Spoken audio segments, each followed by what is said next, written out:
Bueno, en la primera clase de relatividad general vamos a comenzar contando que la relatividad general es una teoría que intenta explicar, así dicho cortamente, cosas del campo gravitatorio. ¿Está bien? Bueno, entonces primero vamos a recordar algo de lo que era la fuerza gravitatoria entre dos masas. Yo acá tengo dos masas, esta M y esta chiquita. Y la fuerza gravitatoria se puede escribir como se muestra acá, donde esta R es la posición de la masa chiquita, donde yo calculo la fuerza, y esta R sub M es donde está la fuente, en ese caso de esa fuerza, que es esta M grandota, que esta M grande puede ser tranquilamente la Tierra y esto otra cosa sobre la Tierra, ¿también? Bueno, además de eso, de escribir esta expresión, o en vez de escribir esta expresión, uno podía definir lo que era el potencial gravitatorio de esta manera y entonces ver fácilmente que la fuerza gravitatoria se podía escribir como menos el gradiente de ese potencial multiplicado por la masa. Y bueno, uno en el caso de la gravedad podía definir un potencial gravitatorio porque la fuerza de gravedad es una fuerza conservativa. Si en vez de hablar de masas puntuales, o si en vez de pensar en que esta M, que la estoy pensando como que es la que genera la fuerza gravitatoria, por ejemplo, otra vez, piensen que esta M es la Tierra. Claro, si en vez de ser una masa puntual es una masa distribuida, como pasa en el caso de la Tierra, como se ve acá, donde hay una masa distribuida, bueno, uno puede escribir el potencial gravitatorio ahora de esta manera, donde esta ρ de R' es la densidad de masa acá, ¿no? Bien, y otra vez la fuerza gravitatoria, entonces otra vez la puedo escribir así, eso no cambia.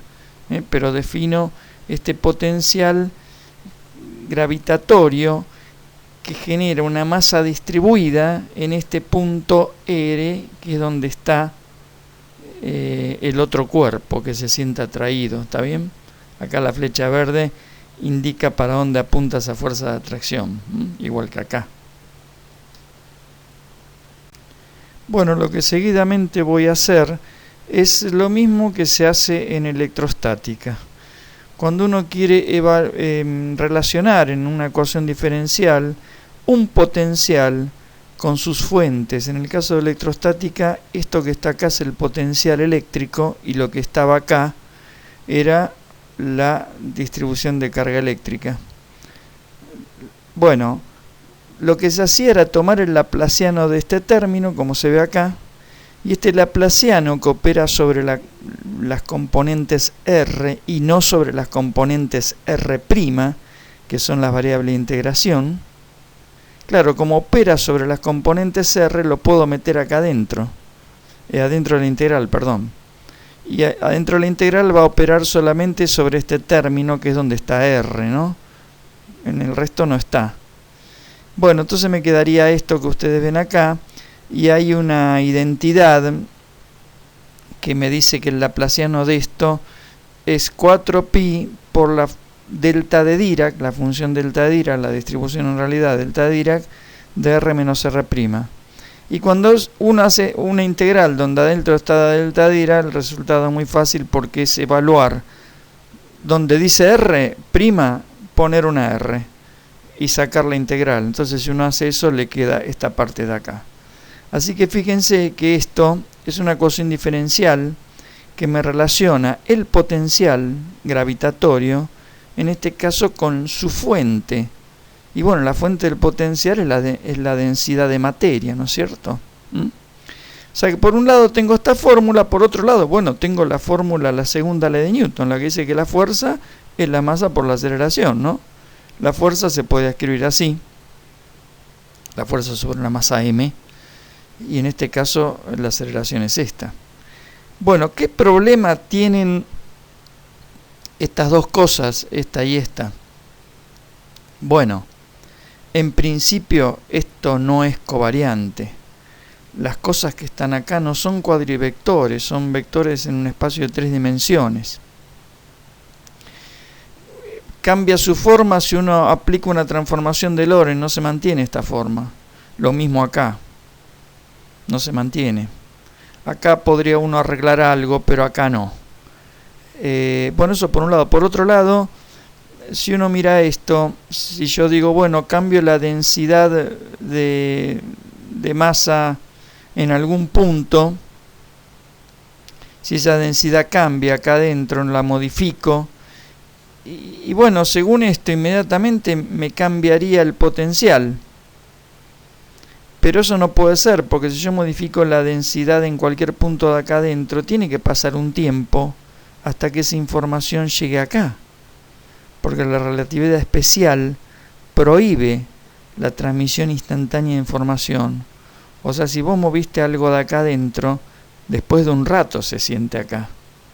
Pero en esta fórmula, eso no aparece en ninguna parte. En ninguna parte me aparece el hecho de que sucede una modificación después de un rato. ¿Está bien? No aparece en ningún lado eso. Aparece que si yo cambio el ρ, en principio cambia el g. Cambia toda esta parte y obviamente cambia el g de la ecuación esta diferencial. ¿Está bien? Bueno, esas son las dos cuestiones, los dos problemas importantes que Einstein se dio cuenta que tenía la formulación esta donde aparece el campo gravitatorio. Bueno, Einstein se dio cuenta de los problemas que recién comentaba, más o menos en 1907, que es cuando arrancó con todo esto. Recién 2 años después, en 1911, surge en su cabeza una idea que fue lo que después tomó el nombre de principio de equivalencia. Analicemos las siguientes dos situaciones. Supongamos que uno está dentro de un ascensor, como se ve acá, todo cerrado, de una caja toda cerrada, y uno no sabe si está en el planeta Tierra, volando por el espacio o fuera del universo, no sabe, no tiene ni idea de dónde está. Suelta una piedra y esa piedra se cae. Mide la aceleración de la piedra y resulta que encuentra que la aceleración vale 9,8. Entonces uno podría pensar que está, por ejemplo, como se ve acá en este dibujito, sobre el planeta Tierra. Pero pasaría exactamente lo mismo si uno no está en el planeta Tierra, está dando vuelta por el universo, por alguna parte, acelerándose, como se muestra acá, con una aceleración de 9,8. En ese caso, o sea, muy alejado de donde está la Tierra, uno suelta la piedra y la piedra también se cae para uno que está acá arriba con la aceleración de 9,8. Porque en realidad lo que pasa es que yo suelto la piedra, como estoy en el espacio exterior libre de fuerza, la piedra se queda donde estaba, pero el piso del ascensor se va contra la piedra con aceleración de 9,8. Para mí, que estoy acá adentro, el piso está donde siempre está, entonces veo que la piedra se va contra el piso. ¿Está bien? Estas dos situaciones son equivalentes. Pero también son equivalentes estas dos situaciones, donde en la primera situación yo me estoy cayendo en la Tierra, entonces tengo aceleración g. Claro, y si yo me caigo en la Tierra, el ascensor tiene aceleración g, la masa esta también tiene aceleración g, y yo también. O sea que, y debido a que, por ejemplo, yo tenía la piedra esta en la mano, estábamos inicialmente a la misma velocidad y ahora tenemos la misma aceleración de caída, la piedra no se va a separar de mi mano. También no sé si se separa un poco porque yo la empujo un poquito, voy a ver que la piedra está ahí flotando respecto de mí también. ¿Está bien? Eso, o sea que para mí se anuló el campo gravitatorio acá dentro del ascensor. Lo mismo que si yo estuviese en el espacio, acá lejos de la Tierra, también vería que todo flota, se anularía el campo gravitatorio. Fíjense que esto pasa acá adentro porque todos los cuerpos que caen en un campo gravitatorio lo hacen con la misma aceleración bajo ciertas condiciones, pero si uno está, por ejemplo, cerca de la superficie terrestre, tanto yo como la piedra caen con la misma aceleración. Entonces, si los dos partimos con la misma velocidad, vamos a ver que los dos no nos movemos uno respecto de otro y tampoco lo hace la caja del ascensor respecto de nosotros. Entonces otra vez en estas dos situaciones hay una equivalencia. Bueno, volviendo al experimento anterior, donde por ejemplo uno decía que un ascensor que cae en un campo gravitatorio es como si fuera un sistema donde no hay gravedad adentro. Todo flota adentro. Ahora, ¿por qué todo flota? Y porque tanto el ascensor, el piso del ascensor, todo el ascensor en realidad, cae con la misma velocidad, con la misma aceleración que lo que cae la persona que está adentro. Entonces todo adentro está respecto del ascensor como en reposo. ¿Está bien? Ahora, ¿por qué caen dos cosas como una persona y un ascensor con la misma aceleración cuando esas cosas tienen la misma masa? Bueno, detrás de eso hay una cosa muy sutil pero extremadamente importante, que es la relación que hay entre lo que se le conoce como masa inercial y masa gravitatoria. ¿Qué es la masa inercial? Bueno, si uno mira la ley de Newton, la que dice fuerza es igual a masa por aceleración, y de acá despejo la aceleración, me queda fuerza sobre la masa. Esta masa es entonces una resistencia a el cambio en la velocidad, porque la aceleración es eso. Si la masa es muy grande, la cuenta esta es muy pequeña, pero toda la cuenta es la aceleración, y la aceleración es cambio en la velocidad. Entonces esta masa se puede entender como eso, como una resistencia a cambiar de velocidad, o sea, como una inercia. ¿Está bien? Inercia en el sentido que le cuesta cambiar. Entonces esa masa es renombrada como masa inercial o simplemente como inercia. Pregunta ahora, las masas que aparecen en la expresión para la fuerza gravitatoria, ¿también son masas inerciales? O sea, esto que está acá, ¿se puede escribir así también? Y uno puede pensar en principio que no tiene sentido, que no puede ser que la masa 1 sea lo mismo que la masa que va acá en la fórmula de gravedad, sea esa resistencia al cambio en la velocidad. ¿Por qué? Porque en este experimento, por ejemplo, esta pesa es atraída por la Tierra con una fuerza determinada, y esta pesa no se está moviendo, o sea, no tiene ninguna velocidad en principio. ¿Está bien? Entonces uno podría pensar de que no, de que esta masa que va acá es otra cosa distinta a la masa que aparece en esta fórmula, que es la inercia en esta fórmula, ¿no? Bueno, o sea, yo tendría que pensar esto, que la fuerza gravedad se escribe como el producto de masas que podrían llamar gravitatorias, mientras que la tercera ley de Newton, la aceleración es la fuerza sobre la masa inercial y no la gravitatoria. ¿Está bien? Bueno, cerca de la Tierra esta fórmula se reduce entonces a esto, ¿no? A m por g, donde esta m sería la masa gravitatoria. Pero si uno mira un experimento de caída libre, claro, un experimento de caída libre cerca de la superficie de la Tierra, la aceleración, ¿cómo se escribe? Bueno, es la fuerza que cae sobre el objeto, es decir, su peso, masa gravitatoria por g, dividido su masa inercial, o sea, su inercia. Pero claro, como la aceleración de los cuerpos es g, quiere decir que esta división, mg sobre i, tiene que valer 1. ¿Está bien? Entonces lo que me dice acá, resulta que la masa gravitatoria es la inercia. Es lo mismo entonces que la masa inercial. Esto es una cosa muy importante y extraña, ¿no?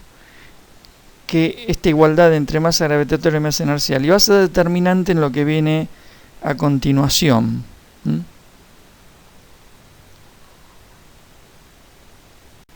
Bueno, vamos a ver otro experimento ideal, después voy a comentar por qué es ideal, que se podría utilizar para corroborar la igualdad entre masa gravitatoria y masa inercial. El experimento es esto que está acá. ¿Qué es esto? Esto es un cuenco esférico, perfectamente esférico, de radio R, sin rozamiento. Y esto es una masa que está como viajando con el cuenco, porque el cuenco gira con velocidad angular omega respecto de este eje, viajando en una zona, en un nivel que es siempre el mismo. ¿Está bien? O sea, la masa gira pegada al cuenco como, no sé, como cuando uno pone una ropa en un lavarropa y la ropa centrifuga, la ropa queda pegada a la pared del lavarropa. ¿Está bien? Bueno, entonces sobre esta masa, ¿qué fuerzas tenemos? Bueno, tenemos las fuerzas, la normal, que es una fuerza de interacción, producto de la interacción de la masa con la pared de la cavidad. Tenemos el peso, que es otra fuerza de interacción, o sea, una fuerza real, que es el producto de la interacción entre esta masa y la Tierra. Y tenemos otra fuerza que no es de interacción, que es la que tiene que colocar un observador que gira con el cuenco, es decir, un observador que está en un sistema no inercial. Desde los sistemas no inerciales, para que valga la ley de Newton, uno tiene que agregar fuerzas. En este caso, esta fuerza es la fuerza centrífuga. ¿Está bien?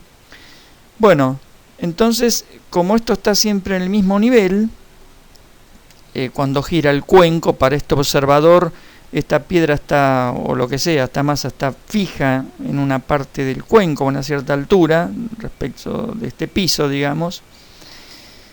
Entonces, bueno, él va a plantear las leyes de Newton de esta forma. Él va a decir que, bueno, la componente esta de la normal tiene que ser compensada con la componente esta del peso, que es esto que se ve acá. Mientras que la componente horizontal de la normal tiene que ser compensada con esta componente horizontal, que es la fuerza centrífuga.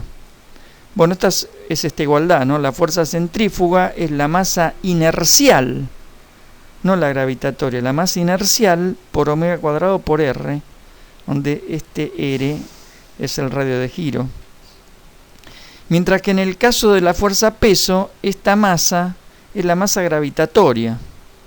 Bueno, si yo divido esto otro, obtengo esta ecuación. Y después, si tengo en cuenta que el R es el R por el seno de este ángulo θ, ¿no? Teniendo en cuenta todo eso, llego a esto. Llego a esto, entonces acá se ve que el coseno del ángulo θ, el coseno de este ángulo, depende de esto, que puede ser constante. Si el omega cuadrado uno lo mantiene constante y el radio también, y del cociente de las dos masas, gravitatoria y inercial. Lo que uno puede hacer es colocar diferentes masas acá y ver qué es lo que pasa si cambia el ángulo. Porque si las masas que uno coloca, o en las masas que uno coloca la masa gravitatoria distinto de la inercial, este número cambia, esto está fijo, pero al cambiar este número entonces debería cambiar el ángulo. Y eso es lo que no se nota, el ángulo no cambia. Bueno, o sea que otra vez la masa gravitatoria es la masa inercial, cualquiera sea el objeto que uno ponga. O sea, las masas gravitatorias e inerciales en los objetos, cualquiera sean, son iguales. Por lo menos no iguales, por lo menos proporcionales. Quiere decir que si esta sube 10 veces, esta también. También entonces uno puede simplificar otra vez lo de arriba con lo de abajo. Bueno, ¿por qué ideal? Bueno, porque para que esto se note, en realidad uno tendría que imprimir una fuerza de una velocidad de rotación gigante. Entonces este experimento en realidad es muy difícil de llevar a la práctica. Pero en principio es una otra forma de mostrar que masa inercial y masa gravitatoria son cosas proporcionales. Bueno, ahora nos vamos a preguntar qué es lo que pasa con los objetos que no tienen masa. Por ejemplo, con la luz. Y vamos a analizar estos experimentos que se muestran acá. Primero que es el ascensor de siempre, y está esto quieto en el espacio sin gravedad, sin nada. Y entonces la luz entra por este agujero de costado del ascensor y el observador de acá adentro ve que viaja en línea recta. Ahora, si este ascensor acelera hacia arriba con aceleración g, por ejemplo, el observador de acá adentro, ¿qué va a ver? Y como en realidad la luz sigue esta línea recta para el que está mirando desde acá afuera, pero el piso para el observador del que está adentro, el piso está siempre en el mismo lugar, pero desde afuera el piso se va acercando al rayo de luz. O sea que esta persona ve que el rayo de luz es como que si cae. Y es más, se puede ver tranquilamente que esto es una parábola. En la próxima diapositiva lo vamos a ver. ¿Está bien? O sea que después de un determinado tiempo la luz cae esta cantidad, que es lo mismo que caería una piedra en un tiro horizontal, cuando uno tira una piedra en tiro horizontal. ¿Está bien? Que va cayendo formando una parábola.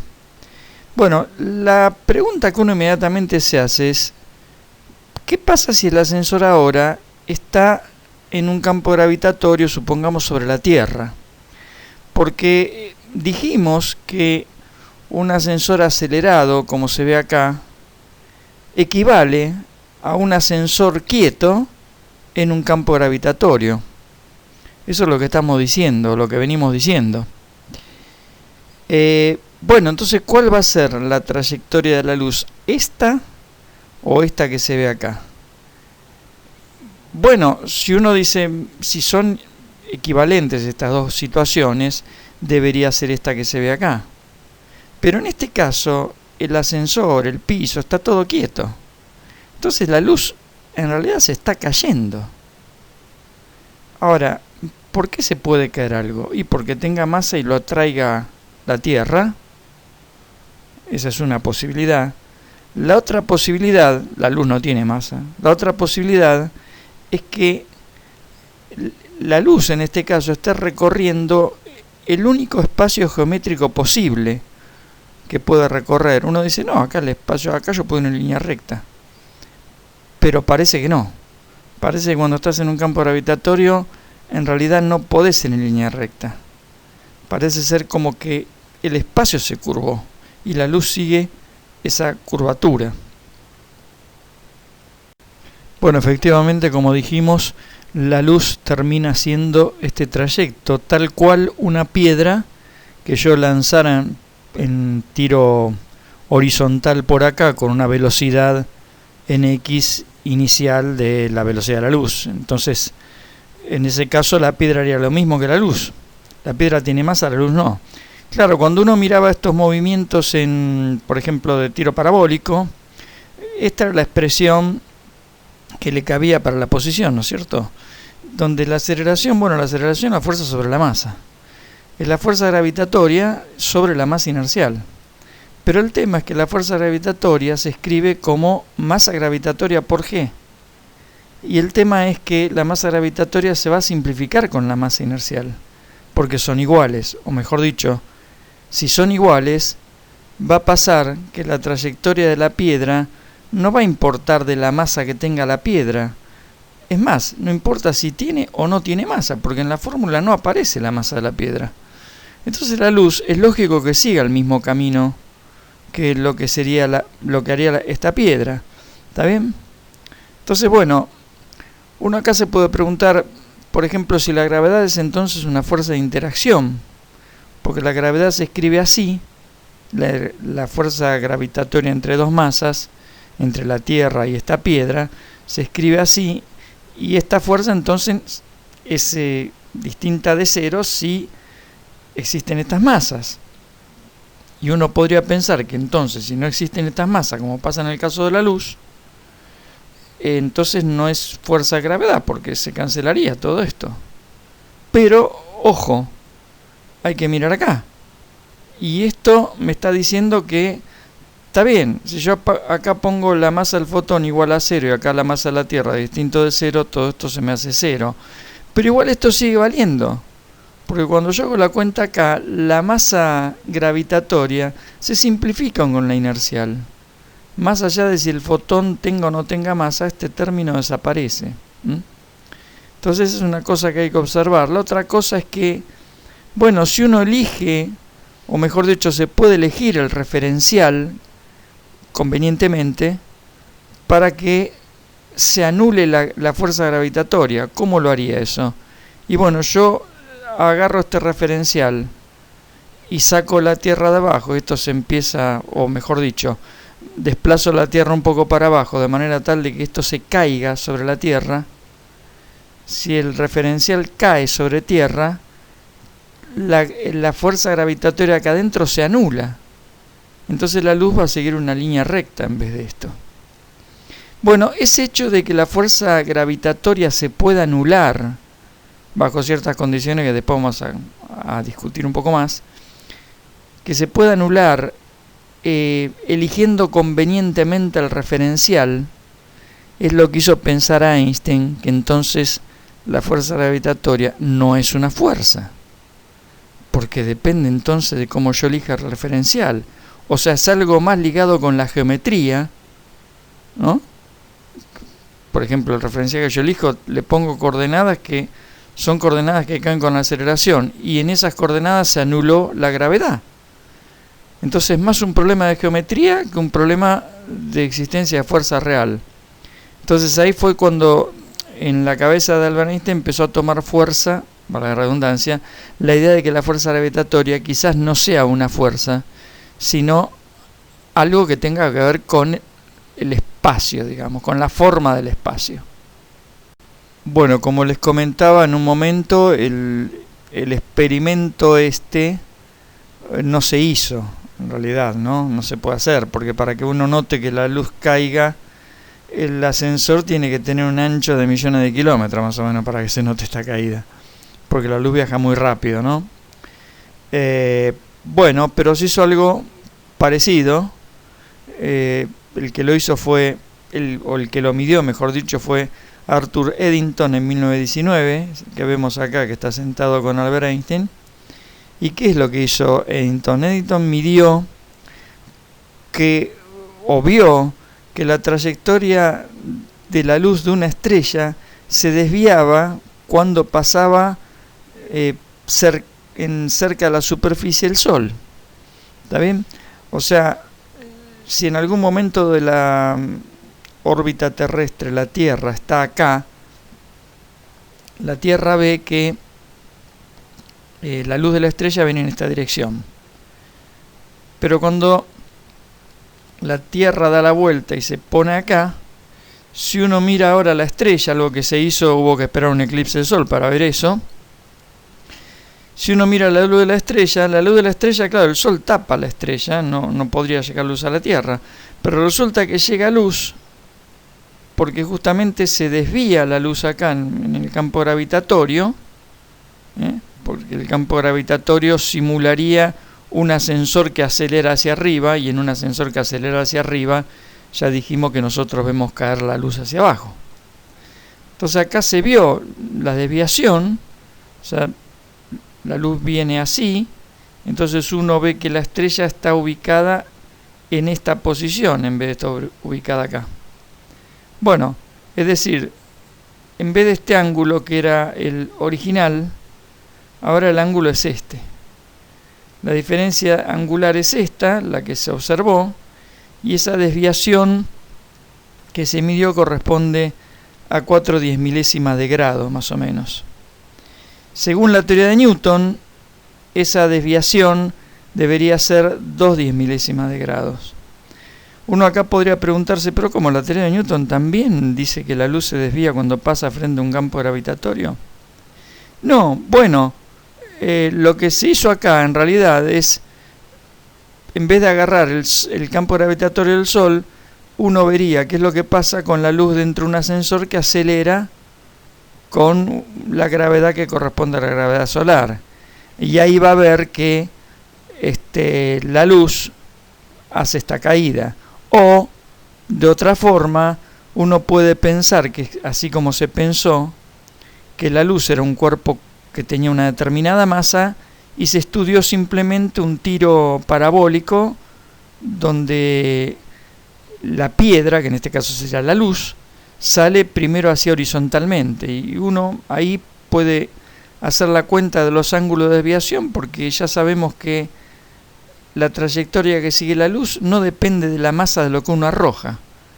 Así que así se hizo antes de la relatividad general y dio este valor, pero la relatividad general daba este valor, y es este valor, exactamente este y no este, el que midió Eddington.